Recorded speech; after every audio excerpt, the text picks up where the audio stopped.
Здравствуйте, на телеканале «Новый век» программа «Вызов 112». В студии Рамиль Галиуллин. И сегодня мы покажем, как на улице Чистопольская столкнулись три автомобиля. Хотел уйти от столкновения, видимо, зацепил и навстречу ушел. Он ко встрече прилетел вот отсюда. Предполагаемый виновник происшествия госпитализирован с тяжелыми травмами. Сразу друзья приехали какие-то его. Нет, они вместе, все вместе ехали, да, в потоке ехали. Расскажем, как «Жигули» опрокинулись на бок после столкновения с «Фольксвагеном». Загорелся зеленый, начал трогаться, и тут откуда не возьмешь, тут машина. Вину никто не признал. Одни ехали, завершали маневр, другие начинали маневр. Одни чуть раньше выехали, другие чуть позже закончили. А также причина хлопка и задымления в одном из казанских банков. И падение человека с высоты в Нижнекамске. Все это прямо сейчас. 24-летний водитель «Лады» 14-й модели пострадал в результате столкновения с двумя иномарками на улице Чистопольская в Казани. Сначала он врезался в попутную «Шкоду Йети». После этого легковушку боком откинул на встречную полосу, прямо на едущий там Volkswagen Touareg. Удар пришелся в передний правый бок отечественного автомобиля и был такой силы, что «Лада» превратилась в груду искореженного металла.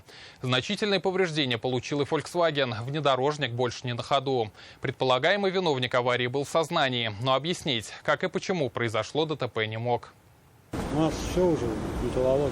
Участники аварии, очевидцы, сошлись в одном. Хорошо, что в «Ладе» не было пассажира. 24-летний водитель ехал один. Удар пришелся как раз в правую переднюю часть «Лады», превратив отечественную легковушку в груду металла. Пострадавший молодой человек был в сознании, но рассказать, как и почему произошла авария, не мог. Его срочно госпитализировали прибывшие на место врачи скорой помощи. Водители «Шкоды» и «Фольксвагена» стали восстанавливать картину происшествия. Он ко встрече прилетел вот отсюда. Избежать столкновения в этой ситуации не мог никто. Сначала даже не поняли, откуда появилась «Лада». Только позже с помощью очевидцев восстановили картину произошедшего. Первый удар пришелся в «Шкоду». Ее водитель рассказывает. Ехали в сторону улицы Декабристов, тронулись со светофора. Скорость всего потока была небольшой. Только тронулись со светофора тут. И разгонишь сейчас. Потом поняли, им еще повезло. В этой аварии получили наименьший ущерб. Поврежден задний бампер. Но сначала испугались. Удар был чувствительный. Нас не сильно толчок почувствовали? Он просто от нас, видимо, хотел уйти от столкновения, видимо, зацепил и навстречу ушел. Водитель «Фольксвагена» сделать что-либо, когда перед ним появилась «Лада», просто не успел. После сильного удара легковушку отбросило в забор. Все детали аварии стали понятны, когда появилась запись с камер наблюдения, выходящей на этот перекресток. Сразу друзья приехали какие-то его. Нет, они вместе, все вместе ехали, да, в потоке ехали. Держались чуть подаль, потому они что перед нами буквально... машина тоже виляла вот так, такого же плана, слагающими пару. «Ладу» восстанавливать смысла уже нет. Значительные повреждения получил и Volkswagen. Что с ним сейчас делать, будет решать страховая компания. Автомобиль полностью застрахован. Кто будет платить за восстановление «Шкоды», ее владельцы не знают. Страховки у нее нет. Видели просрочку, срок действия истекший за 24 год.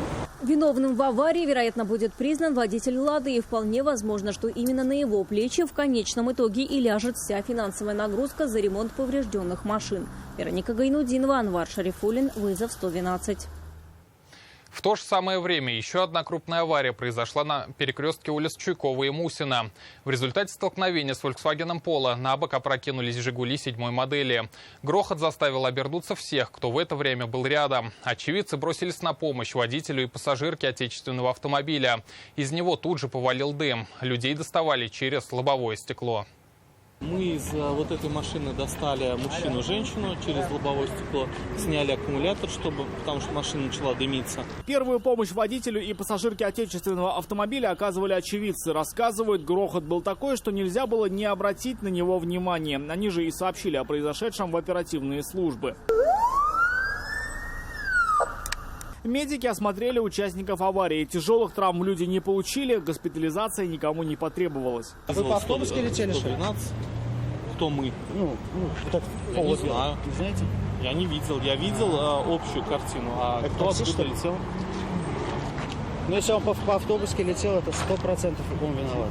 «Жигули», по рассказам очевидцев, двигались прямо по улице Мусина. Водитель уже практически проехал перекресток, когда ему в бок врезалась иномарка. Рассказать свою версию произошедшего водитель отечественного автомобиля не захотел. Volkswagen в это время тронулся со светофора по улице Чуйкова. Одни ехали, завершали маневр, другие начинали маневр. Вот и все. Одни чуть раньше выехали, другие чуть позже закончили. Водитель Volkswagen рассказывает, сам он правил не нарушал, «Жигули» не видел. Тронулся, как только загорелся разрешающий сигнал светофора. Проехал всего несколько метров и врезался в бок отечественного автомобиля. Загорелся зеленый, начал трогаться.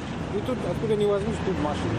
Зеленый еду, тут на красный влетает. Камеру видно, камеру же есть. По чьей вине столкнулись автомобили, будут выяснять автоинспекторы. И водителям, вероятно, еще предстоит встретиться друг с другом на разборе происшествия. Рамиль Шайдуллин, Анвар Шерифуллин, вызов 112. Всего за минувшие сутки в Казани произошло 202 ДТП. В 2 из них пострадали люди. Автоинспекторы задержали 8 водителей, севших за руль в состоянии опьянения. Еще 6 человек управляли транспортом, не имея на то прав.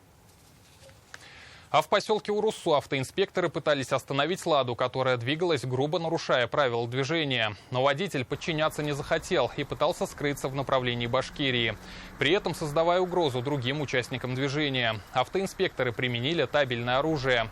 Машина остановилась только после того, как получила повреждения. За рулем «Лады» находился 32-летний житель Ютазинского района.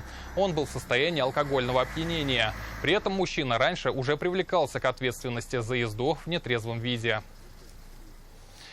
Десятки нелегальных мигрантов выявляют полицейские во время рейдов по стройплощадкам Казани. На возведении зданий, как показывает практика, трудится наибольшее количество людей, незаконно находящихся на территории страны. Впрочем, работают нелегалы и в других местах, например, в пекарнях столицы республики. А вы кем работаете? С приходом стражей порядка деваться им было некуда. Отрицать очевидного никто не стал. Тоже здесь все работаете, да? На строительстве многоквартирного дома и одной из пекарен стражи порядка выявили 16 уроженцев Узбекистана, 13 мужчин и 3 женщины в возрасте от 18 до 52 лет, которые нарушили режим пребывания в России. В отношении злоумышленников составлены административные протоколы по статьям 18.8, 18.10, а также 20.25 КоАП РФ. Все материалы направлены в суд для решения вопроса о выдворении нелегалов за пределы нашей страны. А на другой стройке полицейские выявили 18 иностранных граждан, которых в России не должно было быть. В отношении них составили 24 административных протоколов. Понести ответственность придется не только самим нелегалам, но и юридическим лицам, которые взяли их на работы без необходимых разрешений. Рания Абдрахманова, вызов 112. В Нижнекамске из окна 10-го этажа одного из домов на улице 30 лет Победы упал мужчина. Момент падения был зафиксирован камерой наблюдения. На место тут же вызвали медиков, но они оказались бессильны. Полученные травмы были несовместимы с жизнью. Мужчина скончался в карете скорой. В произошедшем сейчас разбираются правоохранительные органы. О пожаре в зоне терминалов одного из банков на улице Вишневского сообщили ночью очевидцы на единый номер 112. На место тут же прибыли сотрудники частного охранного предприятия, Росгвардия, полиция и пожарные. Дым в помещении действительно был. Перед этим, как рассказали прохожие, они слышали хлопок, доносившийся из банка. Вскоре выяснилось, что открытого огня в помещении с банкоматами не было. Как предположили специалисты, вероятно, в одном из терминалов сработал пиропатрон, установленный там для безопасности. Почему, будут выяснять уже сотрудники кредитного учреждения. И это все, о чем мы успели вам рассказать. Обо всех происшествиях вы можете сообщать нам по телефону 570 50 50 или на мобильный 8 98 69 112 112. Также мы доступны и в социальных сетях. Присылайте видео, снятое вами. В студии был Рамиль Галиуллин. До встречи. И не бросайте вызов судьбе. Вдруг она его примет.